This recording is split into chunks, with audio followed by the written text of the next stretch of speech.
এই ঘটনাটা বোধহয় বিশ্ব ক্রীড়াঙ্গনের ইতিহাসের অন্যতম অবিস্মরণীয় একটা ঘটনা। মোহাম্মদ নবী এই দিনটাতে পৃথিবীর সবচাইতে সুখী মানুষ, এবং সত্যি একটা কথা, জীবনের গল্পে মোহাম্মদ নবী একেবারে জয়ী।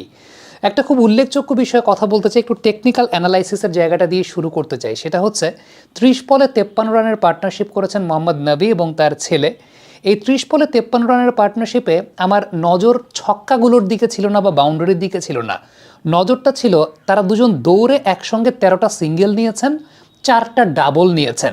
উইকেটের পেছন থেকে মোহাম্মদ মিথুন একটা কথা বলছিলেন, কেমনে হাতে ফালায়া কেমনে 2 রান নেয়।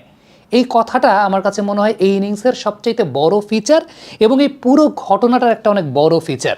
একটু চিন্তা করে দেখেন, বাবা আর ছেলে একসঙ্গে খেলছে টপ সার্কিটের ক্রিকেট, এবং বাবা আর ছেলের যে রানিং বিটুইন দ্য উইকেটস, সেই রানিং বিটুইন দ্য উইকেটসে অপোনেন্ট টিমের ক্যাপ্টেন ফ্রাস্ট্রেটেড হয়ে একটা কথা বলছে যে কেমনে হাতে ফালায়া কেমনে 2 রান নেয়।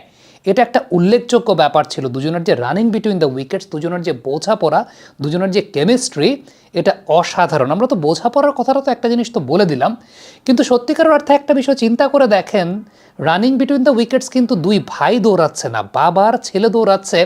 সেখানে আমরা বলতে বাধ্য হচ্ছে যে রানিং বিটুইন দ্য উইকেটসে তারা চমৎকার দৃষ্টান্ত স্থাপন করেছে। তার মানে মোহাম্মদ নবী এখনও এই বয়সেও কিভাবে রানিংটা করতে পারেন, কিভাবে কত সুইফটলি মুভ করতে পারেন, এবং কত সুন্দর প্রেজেন্স অফ মাইন্ড ব্যবহার করতে পারেন। আরেকটা জায়গা আমি বলবো, যেটা হচ্ছে মোহাম্মদ নবী যে সময়টা ক্রিজে আসলেন, ওই ওভারটা ইমাদ ওয়াসিম বোলিং করছিলেন, এবং খেয়াল করে দেখবেন হঠাৎ করেই তার ছেলে ওই ওভারটাতে স্লো হয়ে গেলেন।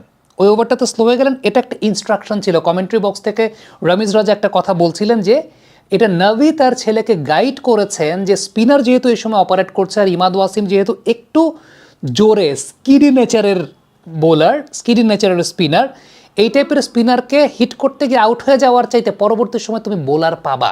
এই গাইডেন্সটা মোহাম্মদ নবী তার ছেলেকে করেছেন, এবং তারপর ফলশ্রুতিতে যেটা দেখা গেছে, উনি কিন্তু একদম টার্গেট করে, বোলার টার্গেট করে এরপর ব্যাটিং করেছেন। ইমাদ ওয়াসিমের ওই ওভারটাতে পরবর্তী সময় আর রিস্ক নেন নাই, বা স্পিনার এগেনস্টে ওই সময় কিন্তু আর রিস্ক নেন নাই, বেসিক ক্রিকেট খেলেছেন। এবং এই জায়গাটাই একটা উল্লেখযোগ্য বিষয়, যেটা কমেন্ট্রি বক্স থেকে রমিজ রাজা বলছিলেন যে this is called proper guidance, এবং সেই গাইডেন্সটা মোহাম্মদ নবী তার ছেলেকে দিতে পেরেছেন, বা মোহাম্মদ নবী তার ছেলেকে দিতে পারছেন। এবং চমৎকার একটা বিষয় ছিল দুজনের running between the wickets. Initially দুজনের পার্টনারশিপটা তারা যেভাবে সেটেল করেছেন, একটা ওভারই তো আসলে মেরেছেন বেশি, আদারওয়াইজ ইনিশিয়ালি যেভাবে সেটেল করেছেন দুজন, তাড়াহুড়া করেন নাই, রানিং বিটুইন দ্য উইকেটসটাকে চমৎকার। আবারও বলবো যে 13টা সিঙ্গেল, 4টা 2, তার মানে 13 আর 8 যদি আপনি যুক্ত করেন, তাহলে সেই জায়গাটায় 21 রান তারা দুজন দৌড়ে নিয়েছেন, which was really a fascinating thing.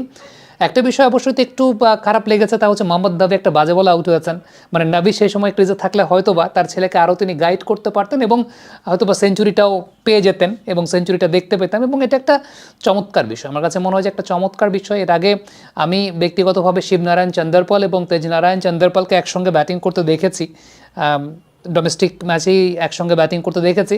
But এরকম টপ সার্কিটের ক্রিকেটে, যেটা সত্যিকারের অর্থে খুব বেশি হাইলাইটেড হয়, এরকম ক্রিকেটে আমার দেখা এটাই প্রথম মোহাম্মদ নবী এবং তার ছেলে ব্যাটিং করছেন।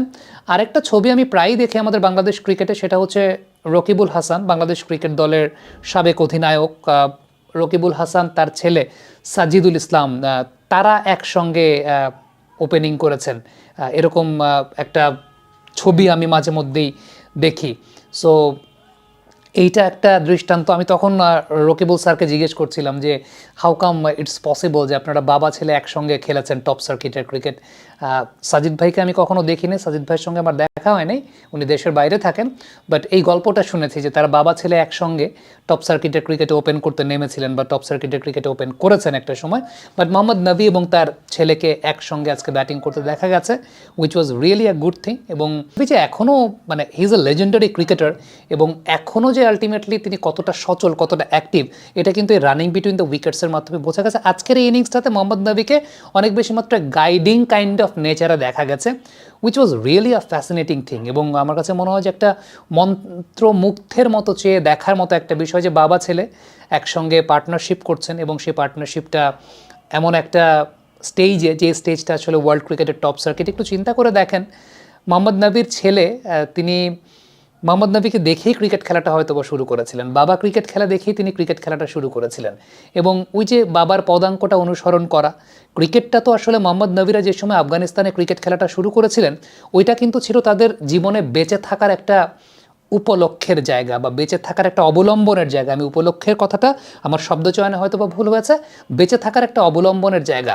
আফগানিস্তানের মানুষের তখনকার আইডেন্টিটির জায়গা ছিল ক্রিকেট। মোহাম্মদ নবী যে সময়টায় ক্রিকেটটা শুরু করেছিলেন, আফগানিস্তানের মানুষের বা যারা শরণার্থী ছিলেন তাদের আইডেন্টিটির জায়গা ছিল ক্রিকেট। সেই ক্রিকেটটা মোহাম্মদ নবী যখন খেলেছেন, তার ছেলে নিশ্চয়ই বেড়ে ওঠার দিনগুলোতে বাবাকে ক্রিকেট খেলতে দেখেই তিনি ক্রিকেট খেলাটা শুরু করেছেন। সেই ছেলে এখন বড় হয়ে বাবার ছেলে একসঙ্গে টপ সার্কিটে খেলছেন এবং মাশাআল্লাহ মোহাম্মদ নবী এখনও ক্রিকেট খেলছেন। এটা মহান আল্লাহ রাব্বুল আলমিনের পরিকল্পনা। মহান আল্লাহ রাব্বুল আলমিন মাঝে মধ্যে দুনিয়াতে এত সুন্দর সুন্দর অনেক কিছু আমাদেরকে দেখান, আসলে খুব ভালো লাগে এবং জীবনে অনুপ্রেরণা দেয়। জীবনে আমার কাছে মনে হয় যে এখনও অনেকে যারা আছেন হয়তোবা জীবনের এমন একটা স্টেজে চলে এসেছেন, চিন্তা করতে পারেন যে জীবনে আমার দ্বারা হয়তো বা আর কোনো কিছু সম্ভব না, কিন্তু আপনিও চিন্তা করে দেখতে পারেন যে আপনিও কিন্তু আপনার সন্তানের জন্য অনুপ্রেরণার হতে পারেন।